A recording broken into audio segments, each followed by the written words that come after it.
Here we go. So your name is Monika. Mm-hmm. And you don't mind me publishing this to YouTube? No. For the moment.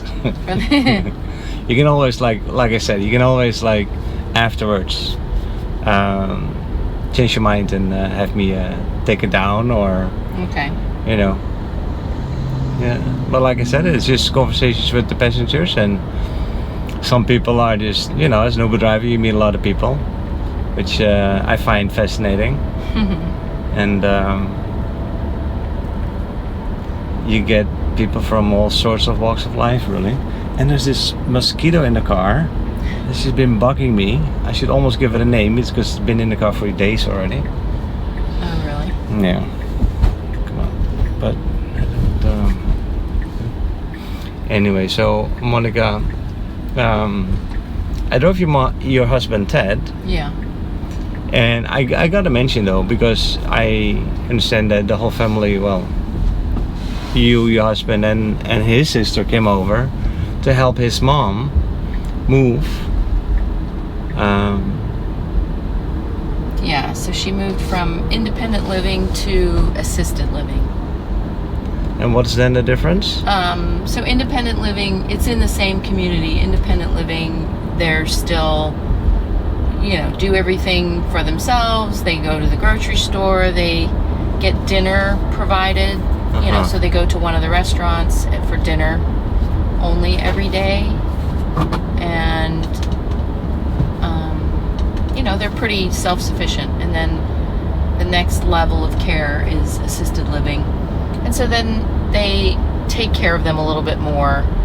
It's a little bit, it's there's nurses and assistants and things that are on the floor all the time, and it's more like Then they also cook for you. Yes, then there's 3 meals a day that you can have in the dining room. She does have a little tiny kitchenette, but it doesn't even have a cooktop. It's just a microwave stove. Microwave, sink, refrigerator. Oh yeah.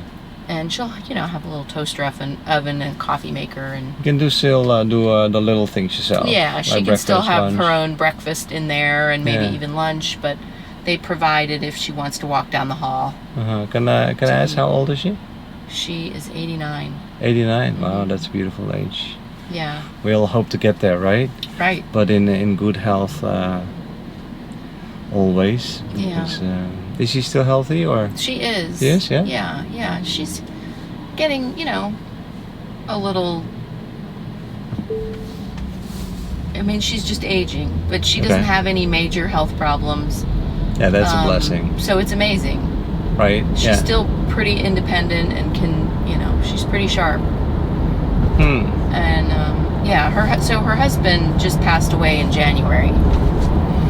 Oh, that kind of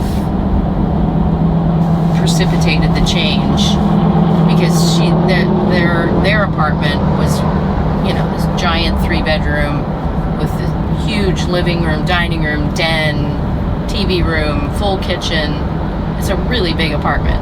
Right.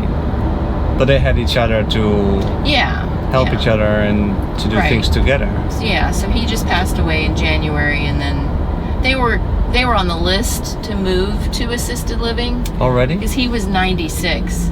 And he was 96? And he was still living in independent care. Wow. So, but then he did pass away, so then it was just time, it's a lot more interactive over there too. There's a lot more people around, and but she's still really active. She goes and plays bridge, and she has different dinner dates most of the days of the week. She meets with friends or people in her building or other friends that she's met on campus. They have really nice restaurants. Like, you walk in, it's not like a cafeteria or something, or even just the dining room. They have a very nice dining room, and they have, like, for holidays, these huge buffets and everything. Yeah. So it's a nice They sound campus. very active as well. Yeah. Like, where they organize a lot of things for the people. Yeah, they have a lot of activities. Will you see yourself living like that once you grow older? Yeah. My parents also live in the same kind of community. Uh-huh. And Sounds like fun almost. It really is great. I mean, my parents decided a long time ago, because they live in California. They decided a long time ago, well, we can't be a burden on you to take care of us, because me and my brother live on the East Coast. So they always knew they were going to move in, and they were actually good friends with Ted's parents. Oh yeah. But they knew each other. They knew each other only from us. Oh, okay. But they were all golfers, and then when Ted's parents moved into this community, then they came and they saw it, and they were like, this is great, this is what we need to do.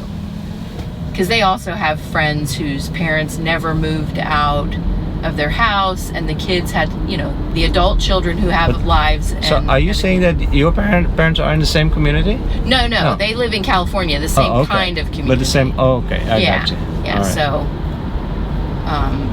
but they saw how my in-laws lived, and they were like, yeah, that's what we need to do.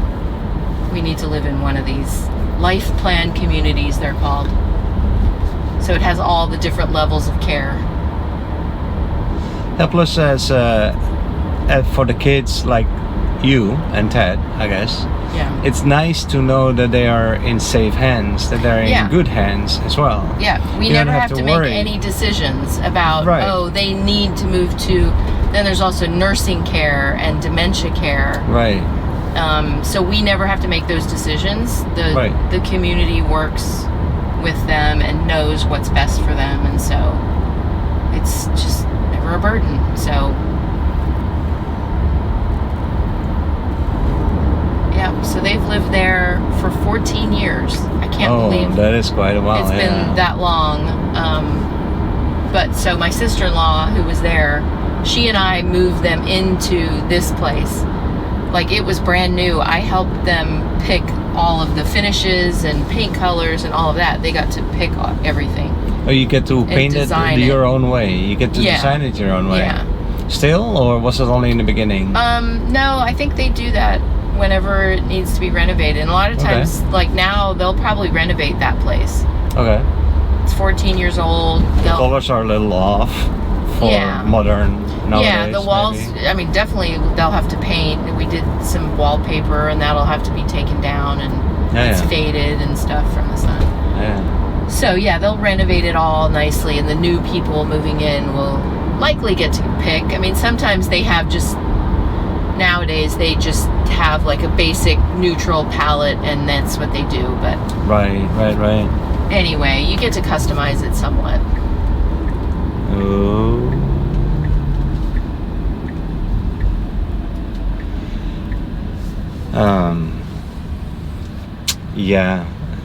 I'm hopefully far away from assisted living, but I see myself growing old like that as well.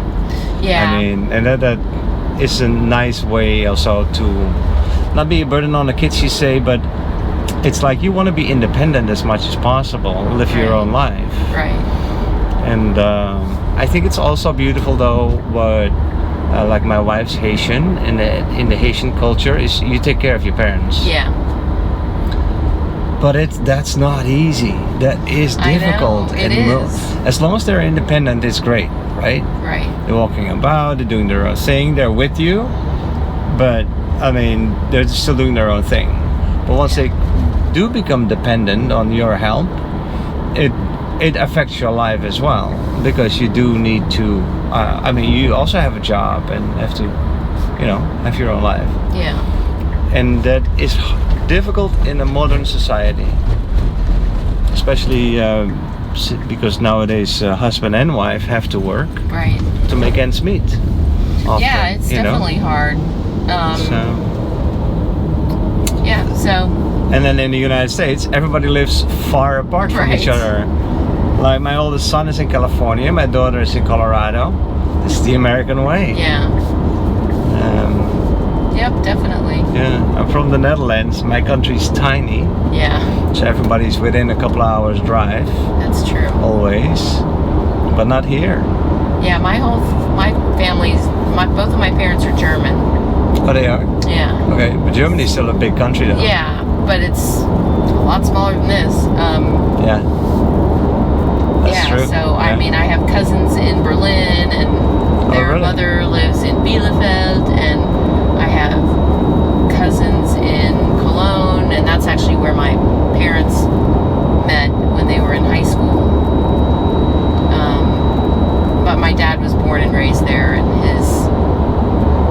lot of his family still lives there. But your parents were probably kids during the Second World War. yeah, Like my parents were. They were kids in the Second World War. My mom lived in Berlin. Wow, that's when also the bombings happened. Did she remember that? Yeah, she does. Wow. But they fled in 42 when the Russians were coming. Oh yeah. And they left Berlin, and my mom's father just loaded them up, and another family, he got his hands on like a little box truck. Okay. And they loaded up whatever possessions they could, and they just fled, and they just drove west. And it took them a while, but they ended up in Cologne. They stopped along the way and stayed with people they knew or whatever, but somehow they ended up in Cologne, and luckily they were past where the wall went up. Oh, yeah. Of course. With the East wall Berlin. went up, yeah. Yeah, it's but right when Berlin was in Eastern Europe, Germany. So I don't know which part of Berlin they were in, but they left before anything was closed off, obviously, or they wouldn't have left. Right. But they got through the part of East Germany. Right. And they were on the other side. They were in West Germany. Where the fence was. So they were in West Germany. So, up until like 1989 or 90, when they finally figured out when the wall came down in 89. So that was your grandfather. I used to address envelopes to my grandparents, West Germany. Yeah. And then I remember I just did it out of habit and like sent, I don't know, Christmas card or something. And my grandmother, the next time she wrote me, she said, "Oh, you don't have to put West anymore because now it didn't even occur to me. No. It was just the natural thing to do." Wow. Yeah. So. And I remember the wall coming down between East and West Germany, and that was in the Gorbachev time. And it was this feeling of the Cold War is ending. Yeah. No more animosity between the US and Russia. And of course, back in the day, it was the USSR. Yeah. It was the Great Soviet Empire, or whatever, I don't know, they called it. It was a very different organization of like a lot of countries inside of Russia. And but it didn't hold up. That peace feeling slowly went away again. First there was a period where Russia fell apart in all these different countries. All these different countries left the Soviet Union, that's what it was called. And then, but now I still have that feeling again of some sort of a Cold War between the US and Russia. It's not as bad as in the past though. In the past there was a lot of fear for nuclear war and all of that. Thank God we're past those times. So your grandfather actually, that was a man of foresight. Yeah. He really. Yeah, it was. I mean, I wouldn't be here today if it wasn't for that. Probably. Yeah, we would have been. My mom would have been in East Germany.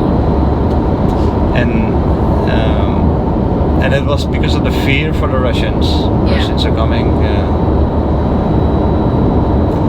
Plus, Berlin got bombed so horribly in 1945 that they may have never survived that as well. Right.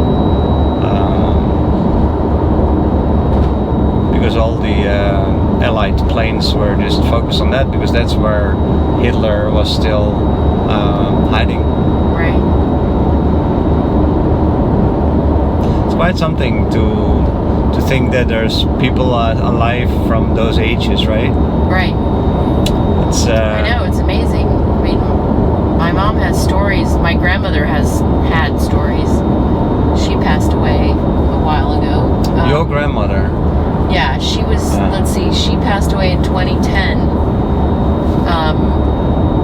So for New Year's 1999, we all went back to Cologne to celebrate, Y2K. And I got a camcorder for Christmas that year. And I guess I was already married. Yeah. And yeah, my husband had to stay home because of Y2K. They were afraid everything was going to collapse, and he had to be there, so he had to work. So I was over there with my brother and my parents and my cousins and my grandma, with my grandmother, and we went to this big New Year's party. But I just remember just spending time with her.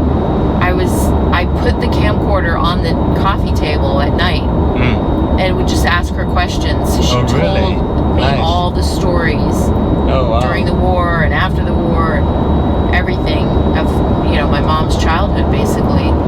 And so I have it all on tape. You do? Yeah. That is so smart of you. So then when she passed away, I took, it was on like a mini DV tape. And I had it transferred I recorded it onto CDs or DVDs. And I gave it to all my cousins and everything at the funeral. Yeah, I was so glad I did that. She lived, I guess, 10 more years after that. That's very special, though. Yeah, so at least we have that. Because imagine that your grandmother was someone who, let me think, probably saw the first airplane, saw the first TV. Yeah, she was born in 1912.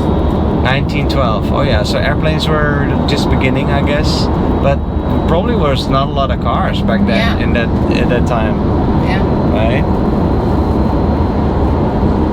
That's amazing. Yeah. Yeah, she lived through 2 world wars in Germany. She lived through 2 world wars. There were no cars, no airplanes, let alone people going to the moon. And she lived through all of that. Yeah. The amount of change that you then see in your lifetime is just amazing. Yep. Yeah, and then to live to see the year 2000. My grandfather had passed away in 1987. He was born the year 1900.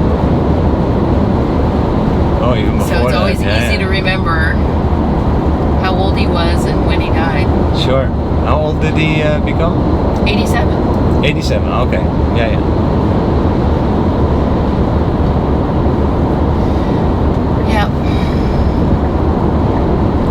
And those are amazing stories. I remember talking to my grandmother also, but I didn't tape it. Oh, really? So, yeah. But it gave me a sense of this being so amazed that she lived through so many changes. And it makes you realize that when you go through life, there's really a lot of things that change around you. The machines and the things and the roads and the places. But what always remains the same, though, is that the sense of falling in love, and a child is born, and a grandparent dies, and the sadness and the joys of life, right? Mm-hmm. That's been always the same. Yeah. Like for millions of years, so to speak, Yeah. But yeah, the details around us definitely change, and it's sort of exciting. Now we live in this computer age, where we have a computer in our pocket. Artificial intelligence is coming. I think about that sometimes, and I even think back to, when I was in college or something, and barely even working on a computer. Yeah. Like, I didn't have my own computer. Laptop, no. In college, I had to go to the computer lab to write a paper. Yeah. It was crazy. Yeah. Still hand wrote everything. I remember the first computer. Yeah, I mean, I remember we got a computer when I was, and it was just to play video games and do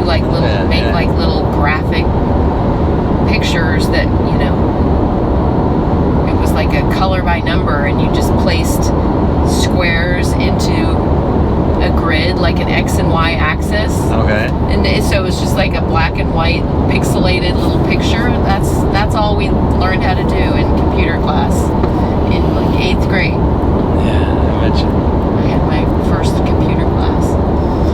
Yeah, it's amazing. Just even from the time I graduated from college and the work that I used to do on this dinosaur computer, and then now what's possible. Now you can just ask your phone, please make my homework for me. Oh my gosh. And it will, right? Basically, I mean, with artificial intelligence, with ChatGPT and stuff like that. I mean, the company I work for has encouraged us to explore ChatGPT and other AI applications, and it's amazing. Yeah, especially the ones where it's basically words to images. Okay. And it can create a piece of art. Yeah. Or I'm in interior design, and I manage projects now, big commercial projects. But I am an interior designer by trade. But the fact that I can go in and just type, design a hotel room in the style of Frank Lloyd Wright in blah blah blah, and just describe it, and it comes up with a fully designed, rendered, beautiful hotel room. It's crazy. It is crazy. And 4 of them. It'll give you 4 options. Yeah. With Delhi, I've seen that too. On Midjourney. Yeah. Oh, Midjourney. Okay. Yeah. That's. But what is even more crazy? It's so crazy. What is even more crazy is that if you look at back 3 years ago, that same hotel room probably looked shabby. Probably didn't look good. There were a lot of errors and mistakes in it, and it just wouldn't render as. Right. The rendering right now, it just looks so perfect. Yeah. That you can almost not distinguish it from a real photograph. Well, yeah, we used to, when I had a design firm, we used to subcontract renderings. Yeah. And they were amazing. And sometimes in the end of a project, I remember this one hotel, we did a ton of renderings.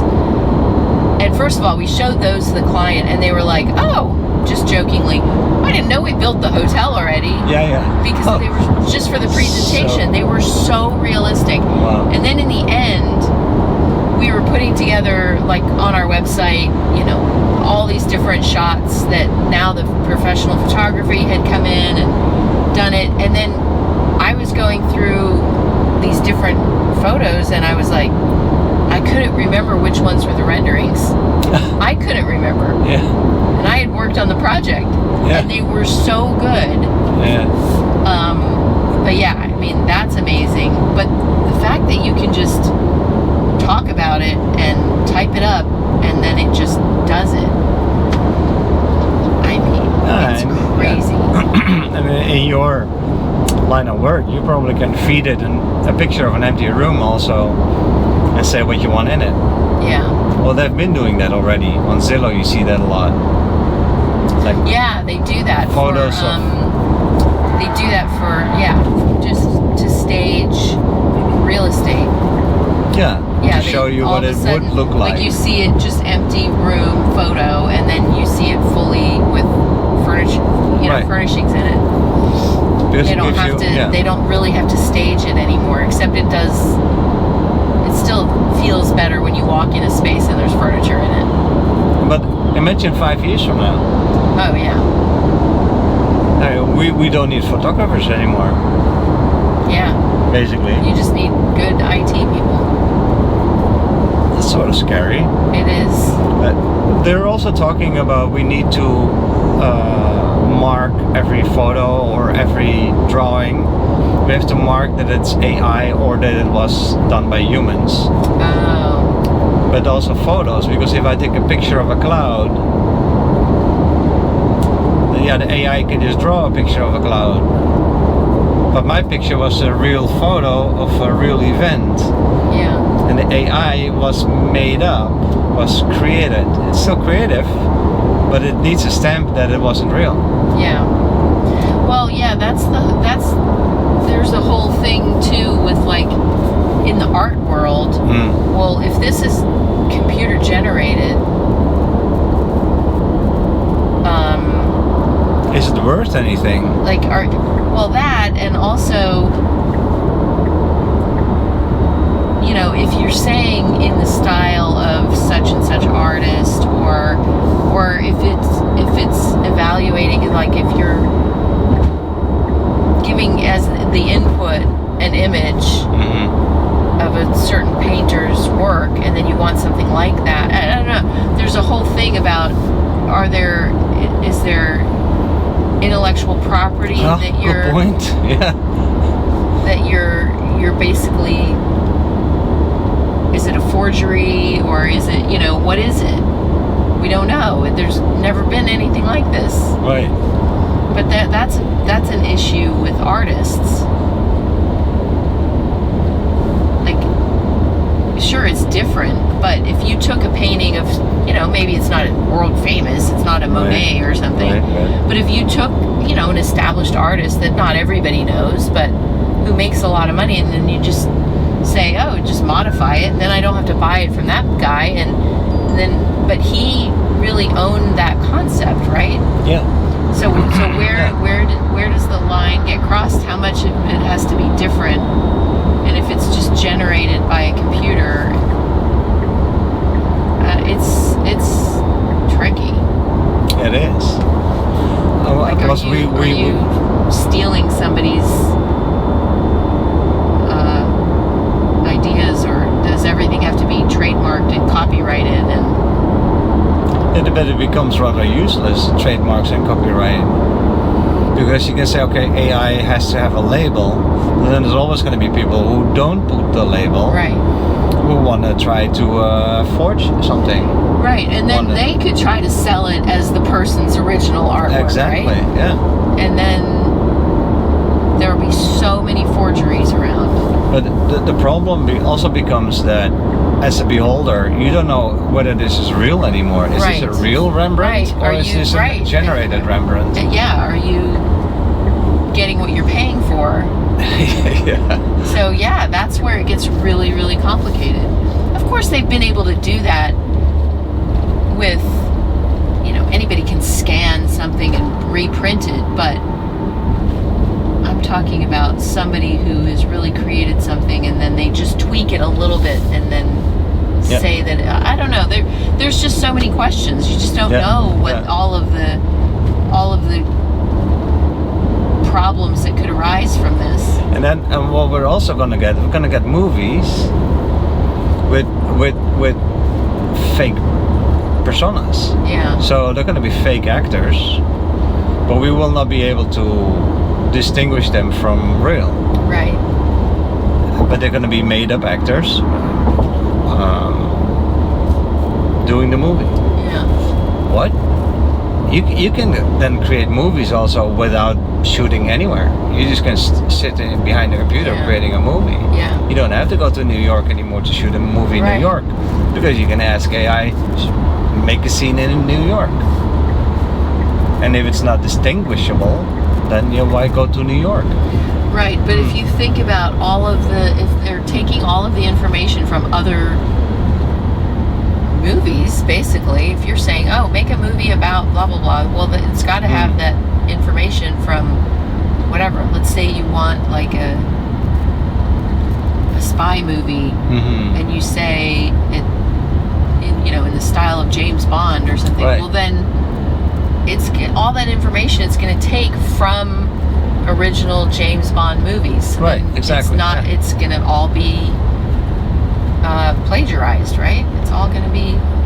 Plus, the characters can come back as well. You can put in an old James Bond. You can call them a different name, but it's all going to be in the style of that. Then it's copying. It is. Very interesting. That's for sure. We're going to be living in very interesting times. Yeah. And it'll be a lot of fun as well, I think. Well, here we are, Monica. Which airline are you flying? American. American, okay. So what do you think? Can we polish this to YouTube? Yeah, I'm fine with that. Okay, thanks. What's your Let me give you my what is- card. oh, okay. There you go. Thanks. Mm-hmm.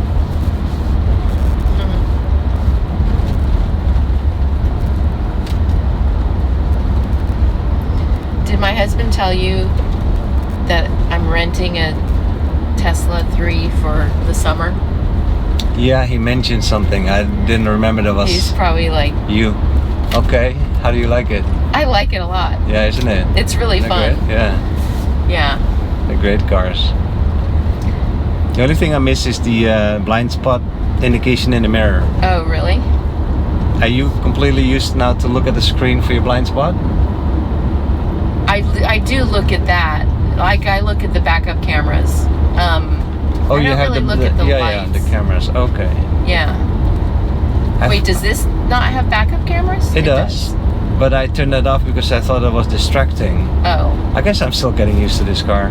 But what you can do is the blind spot indication is in the screen, and so like it will indicate if there's a car in the blind spot. Yeah. But so instead of looking in the mirror, I have to look on the screen. Oh, yeah. That is weird. And when you turn the blinker on, those cameras come on, and that's distracting. You can turn that off. Yeah, that. But Right. the reverse camera you didn't turn off. No, the reverse. Yeah. No, that's always there. Yeah, that's- you can that's also easy. just turn that on. So like just this. being at my mother-in-law's, we're driving her car, and it does not have a backup camera, and I feel paralyzed Oh. because all of our cars have backup cameras, Right. and it is so hard to figure. I'm like, I don't think anybody's behind me, but no sensors and no camera. Oh, Like, what kind of car oh, is that? That is an It's so oldie. weird. It's not even that old. It has like 15,000 miles on it, but she just doesn't drive it very much. But you know, it's a Honda, so it's funny. I'm just so used to it now. But no, it's been fun driving the Tesla. Yeah. And you use the autopilot, the auto steer? I haven't. They didn't teach me how to do it, and I was like, you know, I really don't think I'm going to try that out. It's not my car. Yeah. But I guess Yeah, I will try it out before I give it back. Yeah, double tap. So what do you So do? if you do once down, Yeah? then that's cruise control, like it will keep the speed.